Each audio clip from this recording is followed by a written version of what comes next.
Hello friends, स्वागत है आपके अपने स्टडी चैनल माई स्टेट परीक्षा में। दोस्तों, मैं आज आप लोगों को महत्वपूर्ण सी टेट का जो एग्ज़ाम होने वाला है दिसंबर में, उसमें जो हिंदी भाग से प्रश्न बनते हैं उसका मैं आप लोगों को मॉडल उत्तर इसमें बताऊंगा।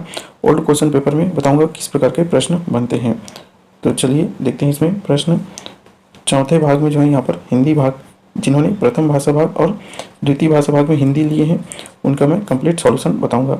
तो वीडियो में तक बने रहेंगे। चलिए वीडियो को स्टार्ट करते हैं, देखते हैं इंपॉर्टेंट प्रश्न। यहाँ पर दिया है महत्वपूर्ण परीक्षार्थी जो है प्रश्नों को उत्तर दे तो विकल्प हिंदी चुना हो। यहाँ पर 91 से 120 तक हमें हिंदी भाग का प्रश्न उत्तर हल करना है। तो यहाँ पर एक गद्यांश का सारांश दिया है, इसे हमें पढ़कर आगे प्रश्नों को हल करना है। साहित्य और समाज को निरंतर प्रदान करता है, और साहित्य यदि समाज का गहरा संबंध है कि साहित्य में समाज के विश्रृंखलित होते सिद्धांतों और टूटते बिखरते मूल्यों की चिंता के बराबर बनी रहती है, वहीं साहित्य कालों के बंधन को तोड़कर उसकी सीमाओं से परे जाकर कालजयी बन पाता है, जिसमें मानवीय सत्य की व्याख्या हो और संवेदनाओं के सहारे आस्था जगाने का प्रयास हो। समय समय पर साहित्यकारों ने समाज के बदतर होने की स्थिति को पहचाना है। कुछ रचनाकार हमारे साहित्य पटल पर ऐसी गहरी छाप छोड़ जाते हैं जिनकी आवश्यकता हर युग में बनी रहती है, जिनके विचार सदैव तरोताजा ही रहते हैं और जिनकी रचनाएं समाज को दीप्त करने का दायित्व निभाती चलती हैं। उनका साहित्यकार व्यक्तित्व केवल समस्याओं को ही नहीं परखता, बल्कि मनुष्यता में विश्वास को बनाए रखने की कोशिश करता है। तो इस प्रकार से साहित्य और समाज के बारे में यहाँ पर एक गद्यांश दिया है। अब आगे देखते हैं इसका प्रश्न कैसे बनते हैं। क्वेश्चन 91 दिए हैं, गद्यांश के अनुसार साहित्य में किस तरह की चिंतन झलकती है। तो इसका आंसर ऑप्शन नंबर 3 जो है यहाँ पर करेक्ट बनेगा। मूल्यों के बिखरने की जो है झलक, चिंता जो है झलकती है। क्वेश्चन 92, किस तरह के साहित्यकारों की आवश्यकता हर युग में बनी रहती है। तो इसका आंसर ऑप्शन नंबर 2 जो करेक्ट होगा। जो समाज को जागरूक करते रहते हैं, ऐसे साहित्यकारों की आवश्यकता हर युग में बनी रहती है। क्वेश्चन नंबर 93, विश्रृंखलित में प्रत्यय कौन सा है। तो इसका आंसर ऑप्शन नंबर 4 जो है करेक्ट होगा। इत प्रत्यय यहाँ पर लगा हुआ है। 94 प्रश्न देखते हैं, समाज के बदतर होने की स्थिति वाक्य में रेखांकित शब्द क्या दर्शाता है।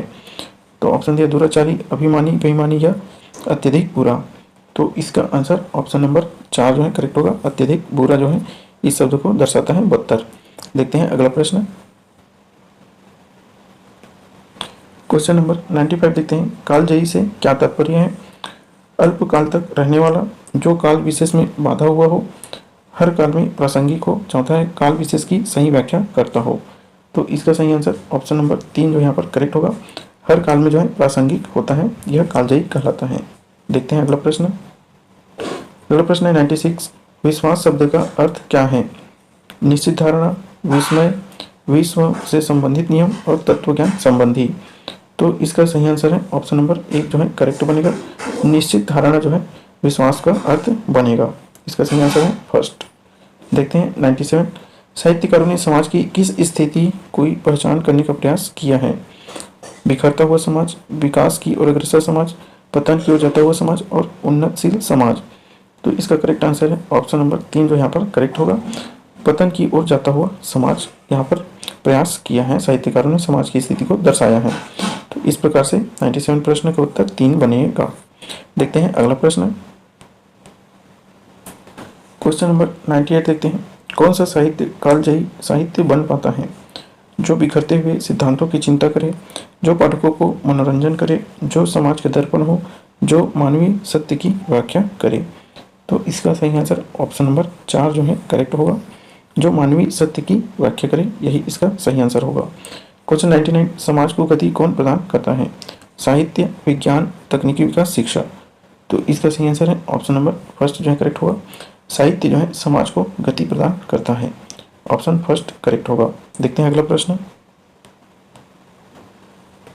अगला प्रश्न 100 to 105 तक है, जिसमें एक पद दिया हुआ है, जिसमें पढ़कर उपयुक्त दिए गए विकल्प का चयन करना है, प्रश्न को उत्तर देना है। यहाँ पे दिया है, दिवसा सावन का समय, मेघमय आसमान से उतर रही है, वह संध्या सुंदरी सी परी, धीरे धीरे तेरी आंचल पर चंचलता का नहीं कहीं आभास, मधुर मधुर है दोनों उसके उधर, किंतु जरा गंभीर नहीं है उनमें हास विलास। हंसता है तो केवल तारा एक, गुथा हुआ उन घुंघराले काले काले बालों से। हृदय राज की रानी कवा करता है अभिषेक। तो इस प्रकार से कविता दिया है, इसका आंसर देखते हैं। प्रश्न आंसर क्वेश्चन नंबर 100 दिया है, गद्यांश में अलंकार का प्रयोग अधिक मुखरित है, मानवीकरण, अतिशयोक्ति, अनुप्रास या फिर यमक। तो इसका सही आंसर ऑप्शन नंबर फर्स्ट है, यहाँ पर मानवीकरण अलंकार का प्रयोग हुआ है। क्वेश्चन 101 देखते हैं, किसके हंसने की बात की गई है, आकाश, मेघ, तारा, संध्या। तो इसका सही आंसर है ऑप्शन नंबर 3 जो है करेक्ट है, तारा जो है हंसता है ऐसा कविता में कहा गया है। 102 देखते हैं, पद्यांश में किसका चित्रण हुआ है, प्रेम भाव का, प्रकृति का, नवचेतना का या वेदना का। तो इसका सही आंसर है ऑप्शन नंबर 2 जो है करेक्ट है, प्रकृति का यहाँ पर चित्रण हुआ है। अगला प्रश्न देखते हैं 103, संध्या सुंदरी किस तरह के आकाश से उतर रही हैं, सूर्य लालिमा से भरे आकाश से, तारों से भरे आकाश से, बादलों से भरे आकाश से, चंद्रमा की रोशनी से भरे आकाश से। तो इसका सही आंसर है ऑप्शन नंबर 1 जो है करेक्ट होगा, सूर्य लालिमा से भरे आकाश से संध्या सुंदरी उतर रही ऐसा कहा गया है। देखते हैं अगला प्रश्न। अगला प्रश्न है 104, हृदय राज की रानी किसके लिए प्रयुक्त हुआ है, तिमिर, मेघ, आकाश, संध्या। तो इसका सही आंसर ऑप्शन नंबर 4 जो है करेक्ट होगा, संध्या के लिए यहाँ पर हृदय राज की रानी का शब्द जो है प्रयोग हुआ है। 105 देखते हैं, दिवस सावन का संधि विच्छेद क्या होगा, दिवस धन अवसान, दिवस अवसान, दीवा अवसान या दिवसा अवसान। तो इसका सही आंसर होगा ऑप्शन 2 जो है यहाँ पर करेक्ट होगा, दिवस धन अवसान जो है इसका संध्या विच्छेद बनेगा। देखते हैं अगला प्रश्न। क्वेश्चन नंबर 106 देखते हैं, विद्यालयों को योगात्मक द्विभाषावाद का अनुसरण करना चाहिए क्योंकि वह देश है, प्रथम भाषा के विकास में अवरोध पैदा करता है, बच्चे को संस्कृति और भाषा को महत्व देता है, अंग्रेजी शिक्षण को द्वितीय भाषा के रूप में महत्व देता है, बच्चे की भाषा को तो समुन्नत करता है परंतु उसकी संस्कृति को नहीं। तो इसका सही आंसर होगा ऑप्शन नंबर 2 जो यहाँ पर करेक्ट बनेगा, बच्चों की संस्कृति और भाषा को महत्व देता है, यह ऑप्शन करेक्ट होगा। अगला प्रश्न है, कॉलम ए में भाषा शिक्षण विधियाँ और कॉलम बी में उनकी संबंध संबंधी गतिविधियाँ मिलान कीजिए। संप्रेषण भाषा शिक्षण, प्रत्यक्ष विधि, व्याकरण अनुवाद और वेस्ट की नवीन विधि। तो इसका सही आंसर क्या बनेगा, इसका सही आंसर ऑप्शन नंबर 2 बनेगा, ए का जो है फर्स्ट में जाएगा, संप्रेषणात्मक भाषा शिक्षण सामाजिक रूप से स्वीकृत और संदर्भ के अनुसार भाषा बनेगी। बी का जो है चौथे पे जाएगा, प्रत्यक्ष विधि जो है व्याकरण और को आगात्मक तरीके से बढ़ाना है, और सी जो है थर्ड पर जाएगा, इस पर लिखित साहित्यिक सामग्री, और वेस्ट विधि जो है मौन पठन में जाएगा। तो इस प्रकार से ऑप्शन नंबर 2 जो है यहाँ पर करेक्ट आंसर बनेगा। देखते हैं अगला प्रश्न। क्वेश्चन नंबर 108 देखते हैं, श्रवण में क्या शामिल है, ध्वनियों की पहचान करना और उनसे अर्थ निकालना, ध्वनि सुनना, ध्वनिया जैसी तदनुसार डिकोड करना, विषय वस्तु के बारे में अनुमान लगाना, विषय के पूर्व ज्ञान का इस्तेमाल करना।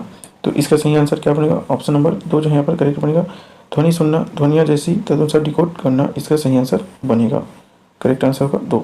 अगला प्रश्न है, भारत में भाषाओं के बारे में कौन सा कथन सही नहीं है, हिंदी भारतीय उपमहाद्वीप की लोक भाषा लिंगुआ फ्रांका है, दूसरा है भारत के संविधान के अनुसार अंग्रेजी सह राजकीय भाषा है, तीसरा है भारत के संविधान की 8वीं अनुसूची के अनुसार 22 भाषाएं हैं, चौथा है संस्कृत आधुनिक भारतीय भाषा है। तो इसका सही आंसर होगा ऑप्शन नंबर फर्स्ट जो है यहाँ पर करेक्ट होगा, हिंदी भारतीय उपमहाद्वीप की लोक भाषा लिंगुआ फ्रैंका भाषा है। तो यह ऑप्शन करेक्ट है। देखते हैं अगला प्रश्न। अगला प्रश्न है 110, भाषा के कौन से कौशल ग्राह्य कौशल हैं, श्रवण और पठन, बोलना और लेखन, श्रवण और बोलना, पठन और लेखन। तो इसका सही आंसर ऑप्शन नंबर फर्स्ट जो है यहाँ पर करेक्ट होगा, सुनना और पढ़ना जो है ग्राह्य कौशल के अंतर्गत आता है। अगला प्रश्न है, एक कक्षा 5 की एक अध्यापक अपनी कक्षा में भाषा शिक्षण के लिए प्रतिदिन अनेक प्रकार की सामग्री जैसे कि समाचार पत्र, भोजन तालिका और रेल यात्रा की टिकट आदि लाती हैं। वह अधिगम के लिए क्या कर रही हैं, वह विद्यार्थी को जागरूक करना चाहती हैं, वह अधिगम को और अधिक वास्तविक तथा उपयोगी बनाने के लिए प्रामाणिक सामग्री का उपयोग कर रही हैं, वह अपने विद्यार्थियों को बहुविध भाषाएं सीखने में मदद कर रही हैं, चौथा वह चाहती हैं कि उसके विद्यार्थी जीवन की वास्तविक स्थितियों से अंग्रेजी सीखे। तो इसका सही आंसर ऑप्शन नंबर 2 जो है करेक्ट बनेगा, वह अधिगम की अधिक वास्तविक तथा उपयोगी बनाने के लिए प्रामाणिक सामग्री का उपयोग कर रही हैं। तो ऑप्शन नंबर 2 जो है करेक्ट आंसर बनेगा। देखते हैं अगला प्रश्न, क्वेश्चन नंबर 112 देखते हैं। भाषा की कक्षा में विद्यार्थी अध्यापक के निर्देश में समूह बनाकर दिए गए टॉपिक पर एक विज्ञापन प्रस्तुत करते हैं। इस तरीके से भाषा सीखना क्या कहलाता है? पहला है निर्देश और परामर्श, दूसरा है सहयोगात्मक अधिगम, तीसरा है प्रतियोगिता और प्रतिद्वंद्विता, चौथा है भाषाई खेल। तो इसका सही आंसर है ऑप्शन नंबर 2 जो है करेक्ट बनेगा। सहयोगात्मक अधिगम को यह बढ़ावा देता है। अगला प्रश्न है, अधिगम का कौन सा मत इस बात में विश्वास रखता है कि मौखिक या अमौखिक भाषा आदत निर्माण की प्रक्रिया के माध्यम से आती है? तो इसका सही आंसर ऑप्शन नंबर 3 करेक्ट होगा। व्यवहारवादी बिहेवियरिस्ट जो है इसका सही आंसर होगा। 114 प्रश्न देखते हैं। एक अध्यापक ने बच्चों को रेस्टोरेंट से जुड़ी शब्द पसंद से परिचित कराने वाला काम दिया। इस पाठ का क्या उद्देश्य होना चाहिए? समालोचनात्मक चिंतन विकसित करना, शिक्षार्थियों को कोश विषयक सामग्री से परिचित करवाना, वैकरणिक सामग्री से परिचित कराना, चौथा अवकाश के दौरान कहीं जाने से संबंधित पाठ्य सामग्री पर परिचित करवाना। तो इसका सही आंसर ऑप्शन नंबर 1 जो है करेक्ट होगा। समालोचनात्मक चिंतन को विकसित करने के लिए ऐसा किया जा रहा है, तो यही आंसर करेक्ट होगा। देखते हैं अगला प्रश्न 115 देखते हैं। भारत में बहुभाषावाद के संदर्भ में अध्यापक के लिए क्या समझना जरूरी है? तो इसका सही आंसर ऑप्शन नंबर 2 जो है यहाँ पर करेक्ट होगा। संप्रेषण से सामाजिक संबंधता स्थापित होती है, यह करेक्ट ऑप्शन होगा। देखते हैं अगला प्रश्न, किसी भी कहानी का समय और स्थान क्या कहलाता है? क्लाइमेक्स, अंत, थीम, सेटिंग या फिर कथन? तो इसका सही आंसर होगा ऑप्शन 3 जो है करेक्ट होगा, सेटिंग कहलाता है। क्वेश्चन नंबर 117 देखते हैं। अध्यापकों, शिक्षार्थियों और सामग्री पर टेस्ट एवं आकलन का प्रभाव क्या कहलाता है? पुनर्बलन, विधि प्रभाव, कार्पस इफेक्ट, भाषा परीक्षण का प्रभाव, वासबैक इफेक्ट या कक्षाई प्रभाव? तो इसका सही उत्तर होगा ऑप्शन 3 जो है यहाँ पर करेक्ट होगा, भाषाई परीक्षण का प्रभाव या वासबैक इफेक्ट इसका सही आंसर होगा। देखते हैं अगला प्रश्न, क्वेश्चन नंबर 118 देखते हैं। भाषा की कक्षा में एक अध्यापक ने विद्यार्थियों के एक समूह को ग्राहक, प्रॉपर्टी डीलर, मकान मालिक और किराएदार का अभिनय करने के लिए कहा और विशेष विद्यार्थियों से कहा कि इस अभिनय को देखें और वार्तालाप का आनंद लें। गतिविधि को क्या कहा जाएगा? निर्देश, रोल प्ले, ड्रामा या फिर अभिनय की कक्षा? तो इसका सही आंसर ऑप्शन नंबर 4 जो है करेक्ट होगा, अभिनय की कक्षा यहाँ पर कहा जाएगा। देखते हैं अगला प्रश्न, भाषागत कार्य जैसे स्वर शैली, तान, बालाघात और लय को क्या कहा जाएगा? प्रशासनिक, अध्यादेश, काव्य, छंद शास्त्र या ध्वन्यात्मकता? तो इसका सही आंसर होगा 4 जो है करेक्ट होगा, ध्वन्यात्मकता यहाँ पर कहा जाएगा। देखते हैं लास्ट प्रश्न, हिंदी भाग से लास्ट प्रश्न देखते हैं। किसी श्रवण से जुड़ी गतिविधि की योजना बनाते समय कौन सा कारक महत्वपूर्ण नहीं है? वक्ताओं की संख्या, रिकॉर्डिंग को थोड़ा सा रोकना, बोलने की गति, वक्ताओं का जेंडर, बोलने ये महिलाएं या पुरुष हैं? तो क्या महत्वपूर्ण नहीं होगा यहाँ पर? तो लास्ट ऑप्शन यहाँ पर महत्वपूर्ण नहीं होगा, यही आंसर होगा हमारा चौथा। इस प्रकार से फर्स्ट भाग हुआ है, और जिन भाषा द्वितीय भाग में जो हिंदी चुने हैं उनके लिए भी उसका उत्तर बताते हैं। आगे देखते हैं क्लास में।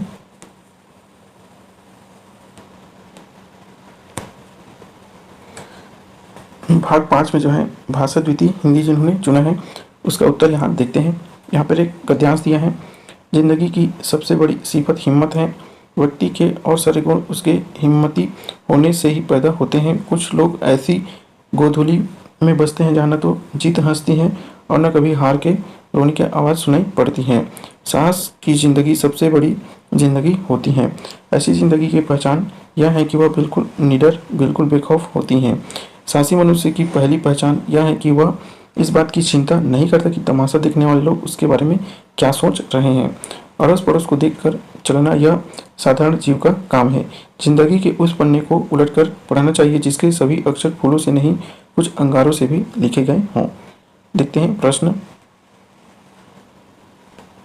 121 से देखते हैं, गोधूली से क्या तात्पर्य है?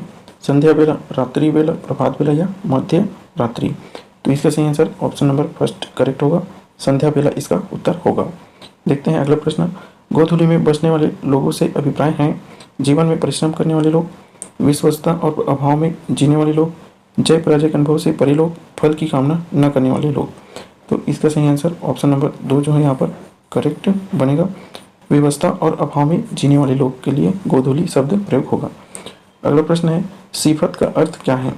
अनुभव, उद्देश्य, स्वीकृति, विशेषता।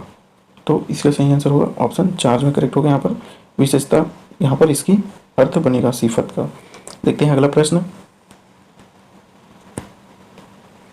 अगला प्रश्न है, जिंदगी के किस तरह के पन्ने को पढ़ने की बात कही गई है? जिसमें फूलों की सुगंध हो, जिसमें सुख ही सुख हो, जिसमें चुनौतियां हो, जिसमें असफलताएं हो। तो इसका सही उत्तर ऑप्शन नंबर 2 जो है करेक्ट बनेगा, जिसमें चुनौती हो ऐसी पन्ने को पढ़ने की बात कही गई है। तो ऑप्शन 2 हमारा करेक्ट उत्तर बनेगा। अगला प्रश्न है, निडर में प्रयुक्त उपसर्ग नि की अर्थगत विशेषता क्या है? सहित, अधिकता, अभाव या रहित। तो इसका आंसर नंबर 4 बनेगा, रहित शब्द यहाँ पर इसका आंसर बनेगा। अगला प्रश्न है, किस गुण के होने से व्यक्ति और काफी और बाकी गुण स्वतः पैदा होते हैं? निष्कपट, नेतृत्व, साहस और संतोष। तो इसका सही आंसर होगा 3 जो है करेक्ट होगा, साहस होने से अन्य गुण भी पैदा हो जाते हैं, ऐसा कहा गया है। अगला प्रश्न है, अड़ोस पड़ोस को देखकर चलना से क्या अभिप्राय है? सबका हित देखना, अपने पड़ोसियों का ध्यान रखना, अपने दाएं बाएं देखकर चलना या दूसरों के अनुसार जिंदगी जीना। तो इसका सही आंसर है ऑप्शन 4, दूसरों के अनुसार जिंदगी जीना, यहाँ पर इसका अर्थ बनेगा। देखते हैं अगला प्रश्न। प्रश्न क्रमांक 128 देखते हैं। साहसी मनुष्य की सबसे पहली पहचान क्या है? लोगों की सोच की परवाह नहीं करता है, वह सदा आगे बढ़ता जाता है, बाधाओं से नहीं घबराता, बहुत निडर होता है। तो इसका सही आंसर होगा ऑप्शन नंबर 1 करेक्ट होगा, लोगों के सोच की परवाह नहीं करता है साहसी मनुष्य। देखते हैं अगला प्रश्न। 129 to 135 से यहाँ पर गद्यांश दिया है, इसे पढ़कर हमें इसका उत्तर बताना है। मनुष्य के आनंद की सहज अभिव्यक्ति संगीत जीवन की अनमोल धरोहर है। संगीत प्रकृति प्रदत्त कला है। ललित कलाओं में संगीत कला को सर्वोच्च स्थान प्राप्त है। संगीत वह ललित कला है जिसमें हम अपने मन की भावनाओं को स्वर और लय के माध्यम से प्रकट करते हैं। प्रत्येक कला भावनाओं को व्यक्त करने का माध्यम है। संगीत एक सार्वभौमिक कला है। संगीत का जन्म आनंद से होता है और हमारे लिए आनंद का सृजन संगीत ही करता है। संगीत के आनंद को पाने के लिए सुनने की कला विकसित करनी पड़ती है। संगीत केवल हमारा मनोरंजन ही नहीं करता अपितु हमें संस्कारित भी करता है। संगीत हमारे भीतर की अच्छाई को उद्वेलित करता है। देखते हैं प्रश्न।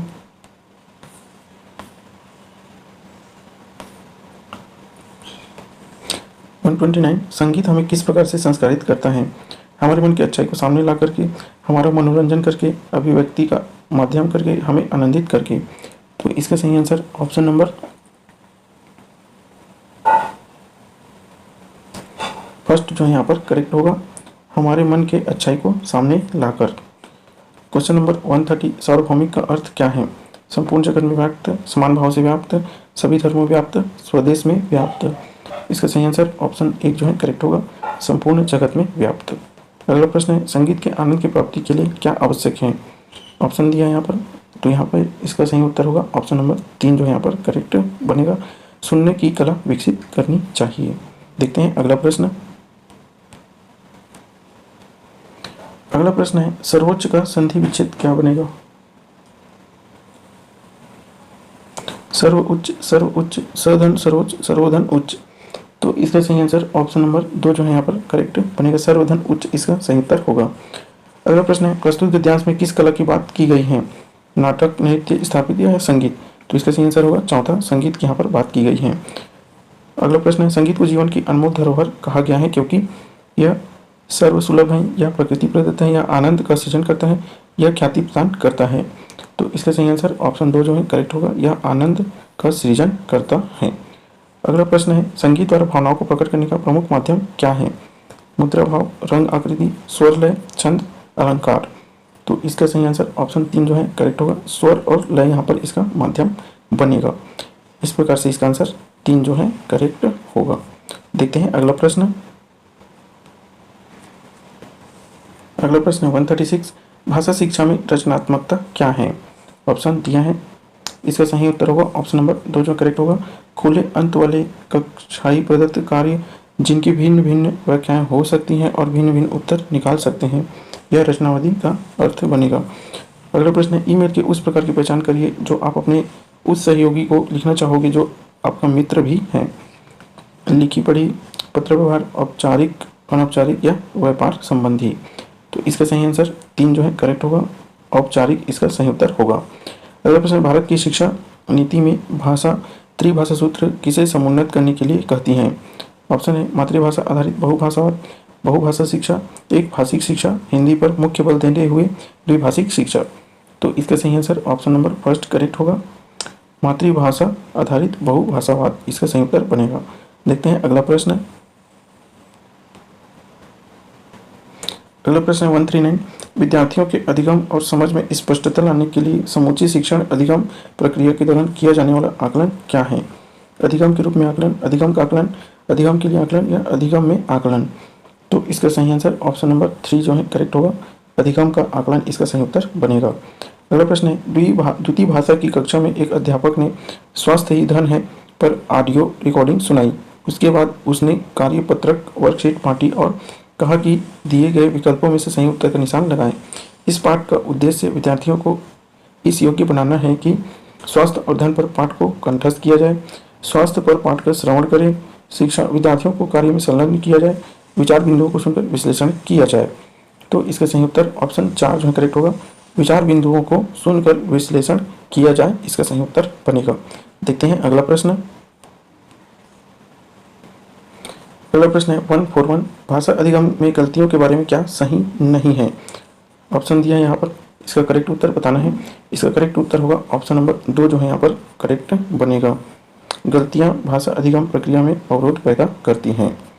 अगला प्रश्न है, सरकारी विद्यालय की अध्यापिका रीता 7वीं कक्षा के विद्यार्थियों को अंग्रेजी पढ़ाने के लिए देशी उपकरण और भाषा सामग्री को खिलाती हैं। रीता शिक्षण के किस सिद्धांत का अनुपालन कर रही हैं? ऑप्शन जीवन से संबंध का सिद्धांत, स्वाभाविक प्रक्रिया का सिद्धांत, अभ्यास और आदत निर्माण का सिद्धांत और अभिप्रेरणा और रुचि का सिद्धांत। तो इसका सही उत्तर ऑप्शन नंबर फर्स्ट करेक्ट होगा, जीवन से संबंध का सिद्धांत जो है इसका सही उत्तर बनेगा। देखते हैं अगला प्रश्न। क्वेश्चन नंबर 143 देखते हैं, शीर्ष अधोमुखी प्रक्रिया टॉप डाउन के बारे में क्या सही नहीं है? ऑप्शन है सुनने वाले के प्रत्येक शब्द का अर्थ सुनने की आवश्यकता है, सुनने वाले अपने पूर्व ज्ञान पर निर्भर होते हैं, सुनने वाले जो सुनना चाहते हैं उसके बारे में अनुमान लगाते हैं, चौथा है सुनने वाले संसार के बारे में प्राप्त ज्ञान का प्रयोग करते हैं। तो इसका सही answer option number first correct होगा, सुनने वाले को प्रत्येक शब्द का अर्थ सुनने की आवश्यकता है, यह आंसर करेक्ट होगा। अगला प्रश्न है, भाषा शिक्षण के लिए प्रतिदिन काम में आने वाली सामग्री का प्रयोग करना क्या कहलाता है? पाठ्य सामग्री, भाषा खेल, वास्तविक वस्तुएं या शिक्षण सामग्री। तो इसका सही आंसर है ऑप्शन 2 करेक्ट होगा, वास्तविक वस्तुएं रियलिया कहलाता है। देखते हैं अगला प्रश्न। अगला प्रश्न है 145, निम्नलिखित में से कौन से कथन सही है? पठन वैकल्य डिस्केलिया विकार है, पठन वैकल्य डिस्ग्राफिया लेखन विकार है, पठन विकार लेखन विकार, और लेखन वैकल्य डिस्ग्राफिया पठन विकार है, पठन वैकल्य लेखन विकार है। तो इसका सही आंसर होगा ऑप्शन नंबर 4 जो है यहाँ पर करेक्ट होगा, ए और बी दोनों जो है सही है। यहाँ पर पठन वैकल्य डिसलेक्सिया पठन विकार है, लेखन वैकल्य डिस्ग्राफिया लेखन विकार है। तो ये दोनों ऑप्शन करेक्ट हैं, बाकी ये दोनों गलत हैं। तो हमारा आंसर 4 बनेगा। देखते हैं अगला प्रश्न, रचनात्मक आकलन के लिए कौन सा उपकरण उपयुक्त नहीं है? कक्षा प्रस्तुतिकरण, प्रदत्त कार्य, लिखित परीक्षा, परियोजना। तो इसका सही आंसर ऑप्शन 3 जो है करेक्ट बनेगा, लिखित परीक्षा जो है इस उपकरण का उपयुक्त नहीं होगा। अगला प्रश्न देखते हैं 147 देखते हैं, शिक्षार्थियों को समृद्ध भाषाई परिवेश मिलाना चाहिए और गलतियां इस बात का साक्ष्य है कि अधिगम हो रही हैं। यह किसके द्वारा अनुशंसित किया गया है? मनोविश्लेषणवादी, व्यवहारवादी, संज्ञानात्मकवादी या मानवतावादी। तो इसका सही आंसर ऑप्शन नंबर 2 जो है करेक्ट होगा, व्यवहारवादियों ने यह माना है कि बच्चे गलतियों से ही सीखते हैं। अगला प्रश्न है, कौन सा उपकरण संक्रमित और अतुल्यकालिक ऑनलाइन शिक्षण अवसरों की उपलब्धता देता है? पैडलेट, पाठ्य पुस्तकें, रिले टिकट या टेलीविजन। तो इसका सही आंसर है ऑप्शन नंबर 4 करेक्ट होगा, टेलीविजन इसका सही आंसर होगा। क्वेश्चन नंबर 149 देखते हैं, अंतर्राष्ट्रीय मातृभाषा दिवस कब मनाया जाता है? तो इसका सही आंसर है ऑप्शन 4 करेक्ट होगा, 21 फरवरी को जो है अंतर्राष्ट्रीय भाषा दिवस मनाया जाता है। लास्ट और अंतिम प्रश्न देखते हैं, उस लघु कथा को क्या कहेंगे जिसमें मुख्य पात्र पशु और नैतिक मूल्य को उभारते हैं? यात्रा वृतांत, फंताती, जंतु कथा, फेबल या फिर विज्ञान फिक्शन। तो इसका सही आंसर ऑप्शन नंबर 3 जो यहाँ पर करेक्ट बनेगा, जंतु कथा, फीबल इसका सही आंसर होगा। इस प्रकार से महत्वपूर्ण 150 क्वेश्चन को हमने सॉल्व कर लिया है। वीडियो पसंद आए तो वीडियो को लाइक करें, अपने दोस्तों में शेयर करें ताकि उन्हें भी स्टडी करने में मदद मिल सके। चैनल में पहली बार आए तो चैनल को सब्सक्राइब कर दें, बेल आइकन को भी प्रेस कर दें ताकि आप लोगों को नए वीडियो का नोटिफिकेशन मिलता रहे। तब तक के लिए जय हिंद, मिलते हैं नेक्स्ट वीडियो में।